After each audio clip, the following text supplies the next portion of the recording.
السلام علیکم ناظرین، آپ یہ پروگرام دیکھ رہے ہیں طلعت حسین کے ساتھ آج ٹیلی ویژن پر اسلام آباد اسٹوڈیو سے۔ ناظرین، 8 اکتوبر کے زلزلے کی وجہ سے جہاں پہ ہولناک تباہی کے مناظر سامنے آئے، وہاں پہ ایک ریسکیو، ریلیف اور اس کے بعد ریہیبلیٹیشن کا لائحہ بھی سامنے آیا۔ بہت ماہ گزر چکے ہیں، ہم اس سبجیکٹ کو جو انتہائی اہم ہے نہ صرف انسانی حوالوں سے بلکہ قومی ترقی کے حوالے سے بھی اور ان لوگوں کے حوالے سے بھی جن کو مدد کی ضرورت ہے، ہم اس کو ریوزٹ کر رہے ہیں، دیکھنا یہ چاہتے ہیں کہ اس تمام عرصے میں ہم نے اسباق کیا سیکھے، لیسنز کیا لرن کیے، کہاں کہاں پہ ہم نے آئیڈینٹیفائی کیا وہ لوپ ہولز جن کو درست کرنے کی ضرورت ہے، اور مستقبل میں ہماری اسٹریٹجی کیا ہے۔ ہمیں بڑی خوشی ہے کہ ہمارے پاس موجود ہے میجر جنرل فاروق احمد خان صاحب، جو چیئرمین ہے پرائم منسٹرز انسپیکشن کمیشن، اور اس کے ساتھ فیڈرل ریلیف کمشنر، اور ان کی ذمہ داری بنتی ہے یہ تمام معاملات کو نبھانے کی۔ بہت بہت شکریہ جنرل صاحب پروگرام میں تشریف لانے کا۔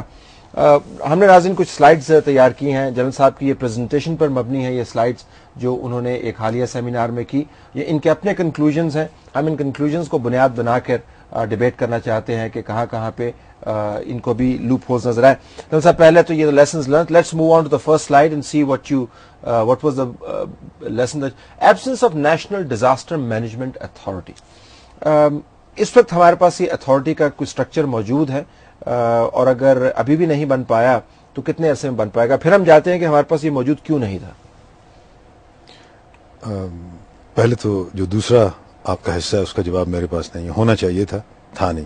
جیسے آپ کو علم ہے کہ اس حادثے کے کوئی تقریباً 36-48 گھنٹے کے بعد فیڈرل ریلیف کمشنر نامینیٹ ہوا، اور یہ ایک ادارہ جو وقتی طور پہ تشکیل دیا گیا، اور میری ذمہ داری یہ بنی کہ میں اس کو چلاؤں۔ جہاں تک آئندہ کا لاحِ عمل ہے، اس کے لیے نیشنل ڈیزاسٹر مینجمنٹ اتھارٹی کا اصولی فیصلہ ہو چکا ہے کہ یہ ہونی چاہیے، جو تمام ملک کے اوپر محیط ہو، اور اس کی شاخیں صوبوں کے اندر اور آزاد کشمیر کے اندر ہونی چاہیے، ناردرن ایریاز کے اندر ہونی چاہیے۔ اس کا ایک اوور آل خاکہ منظور کر چکے ہیں وزیر اعظم صاحب۔ ابھی جو قانونی اس کی حیثیت ہے اس کے اوپر کام کیبنٹ ڈویژن کر رہا ہے، امید ہے جلد اس کے اوپر کام مکمل ہو جائے گا۔ اور اس اتھارٹی کے نہ ہونے کی وجہ سے، let's talk about brass tacks, اس اتھارٹی کے نہ ہونے کی وجہ سے آپ کے خیال میں کتنا مسئلہ کھڑا ہوا ہے؟ کیونکہ آپ کا کمیشن جو ہے وہ تو ایک ہیلف ہیزرڈ طریقے سے ان رسپانس ٹو این ایمرجنسی وہ سامنے آیا تھا، لیکن اگر اتھارٹی ہمارے پاس ہوتی now with hindsight because we are looking at these 5 months، کتنی آسانی ہو سکتی تھی؟ یہ دیکھیے، جب ایک مستقل بنیادوں کے اوپر ایک ادارہ ہوگا تو بہت سے ڈرلز اینڈ پروسیجر SOPs ہیں جو کہ اپنی جگہ پر ہوں گی۔ یہ ساری ہم نے ایوالو کی جیسے ہم نے کام شروع کیا۔ میرے پاس تو جتنے سول سرونٹس یا فوجی افسران آئے جو کو 30-35 کے قریب تھے، وہ پہلی دفعہ ہم سب ایک کمرے میں اکٹھے ہوئے اور ہم نے الیکٹ سلیکٹ کر کے کام کرنا شروع کر دیا۔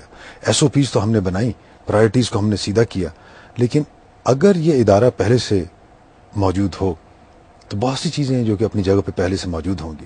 ہم نے تو جیسے سچویشن ایوالو ہو رہی تھی اس کے مطابق اپنی آرگنائزیشن کو ایوالو کر رہے تھے۔ ہم تو ایک قسم کی فائر فائٹنگ کر رہے تھے، شکر ہے اس میں کامیابی ہوئی، لیکن ہر دفعہ اس قسم کا تجربہ شاید کامیاب نہ ہو پائے، اور ہونا بھی نہیں چاہیے۔ ہمارے پاس بہت سارے ادارے ایسے موجود ہیں جو اپنی جورسڈکشن میں کام کر رہے ہیں، کم از کم 5-6 ادارے ایسے ہیں جو کم ریسورسز کے ساتھ کام کر رہے تھے جب ارتھ کویک ہوا، لیکن لارجر باڈی نہیں تھی۔ اور لوگ یہ بھی سوال پوچھتے ہیں جی کہ ایک ایسا ملک جہاں پہ زلزلے، سیلاب اور اس قسم کی آفات آتی رہتی ہیں، ایسی اتھارٹی کا نہ ہونا ایک انہونی سی بات ہے، اچنبے کی بات ہے۔ Do you think it's a fair criticism, یا آپ کے خیال میں it's also enthused by wisdom of hind site?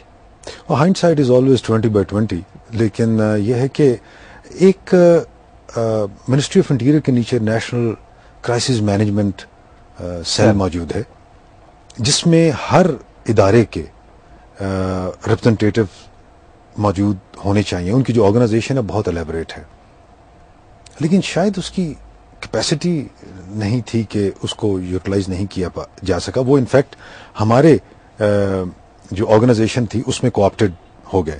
تو ہماری جو ڈیلی میٹنگز ہوتی تھیں اور جس میں ہم کچھ ٹاسکنگ کرتے تھے اس میں وہ موجود ہوتے تھے.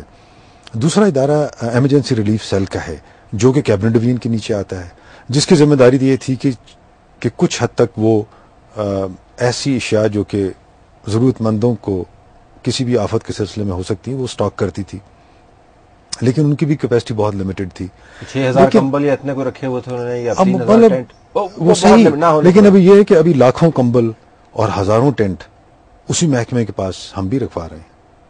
وہی سیل ہمارے ساتھ کام کر رہا ہے اور ہم کام لے رہے ہیں ان سے.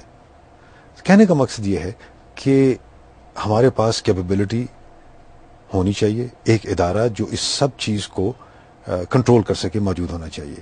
لیکن میں ایک چیز واضح کرتا چلوں کہ ادارہ بنانے کا مقصد یہ نہیں کہ ایک اور سفید ہاتھی کھڑا کر لیا جائے. ہمارا تجربہ یہ ہے کہ ہم ایک چھوٹا سا گروپ تھے, ہم نے گورنمنٹ کے جو موجودہ ادارے ہیں ان کی کیپیبلٹیز کو یوٹیلائز کیا. جیسے میں نے سیمینار میں کہا کہ وزیر اعظم صاحب نے تمام جو حکومتی ادارے تھے ان کو موبلائز کر کے ہمارے حوالے کر دیا, ہم نے ان کو یوٹیلائز کیا.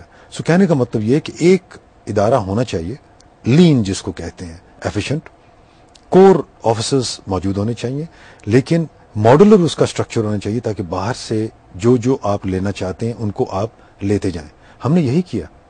ہمارے پاس منسٹری آف ہیلتھ کے بھی افسران کام کرتے ہیں, ہمارے پاس جو یوٹیلیٹی اسٹور کارپوریشن ہے ان کے لوگ بھی ہیں. ہم نے پنڈی کے ڈی سی او کو بھی کوآپٹ کیا ہوا تھا, ڈی آئی جی راول پنڈی کو بھی کوآپٹ کیا ہوا تھا. آپ کسی شخص کا نام نے جس کو ہمیں ضرورت پڑی ہم نے اس کو کوآپٹ کر لیا. سو آرگنائزیشن چھوٹی ہونی چاہیے لیکن اس کا مینڈیٹ بہت وسیع اور روبسٹ ہونا چاہیے, اور اتھارٹی اس کے پیچھے جو ہو وہ بھی بڑی تگڑی ہو. ایک خیال یہ بھی ہے کہ آپ کے پاس ڈیول چارج تھا which kind of contributed to positively and good for those people who benefited from this. کہ پرائم منسٹر کے انسپیکشن ٹیم کے بھی آپ ہیڈ تھے اور پریزیڈنٹ مشرف نے بھی آپ کو بیک کیا ہوا تھا. then you're wearing a uniform and then you're heading in an authority that had an absolute mandate. اس قسم کا مینڈیٹ عام ادارے کے پاس شاید نہ ہو جو آپ کے پاس تھا. اگر آپ مینڈیٹ کی ورڈنگ پڑھیں تو وہ تمیز نہیں کرتا کہ اس کو کوئی فوجی یا اس کو سول چلا رہا ہے. مینڈیٹ بڑا چند لائنوں کا مینڈیٹ تھا کہ فیڈرل ریلیف کمیشن جو ہے اس کو تمام جو اسپیکٹرم ہے ریلیف کا اس کو مینیج کرنا ہے. تمام قومی ادارے بشمول افواج کے وہ اس ادارے کے تھرو کام کریں گے, اور اس مینڈیٹ نے ایک ون ونڈو آپریشن بنا دیا. سو چاہے اس کو کوئی میری طرح کا باوردی شخص مینیج کر رہا تھا یا کوئی سویلین, مقصد صرف یہ ہے کہ اس مینڈیٹ کو استعمال کر سکے. اور میں یہ کہوں گا کہ اس مینڈیٹ کو I utilize it till the hilt, and credit جاتا ہے حکومتی اداروں کو جو میرے ساتھ کوآپریٹ کر رہے تھے کہ انہوں نے میری بھرپور مدد کی. پرائم منسٹر انسپیکشن کمیشن جس کا میں سربراہ تھا, اس کا مینڈیٹ انسپیکشنز اینڈ انکوائریز کے ساتھ ہے. تو کچھ حد تک آپ یہ کہہ سکتے ہیں کہ اس کی ویلیو اس حد تک ضرور تھی کہ یس کہ پرائم منسٹر کا یہ آدمی ہے, لیکن یہ میں آپ سے کہوں کہ جب تک پولیٹیکل ویل یا پولیٹیکل جو حکومت ہے, جو سیاسی حکمران ہیں, ان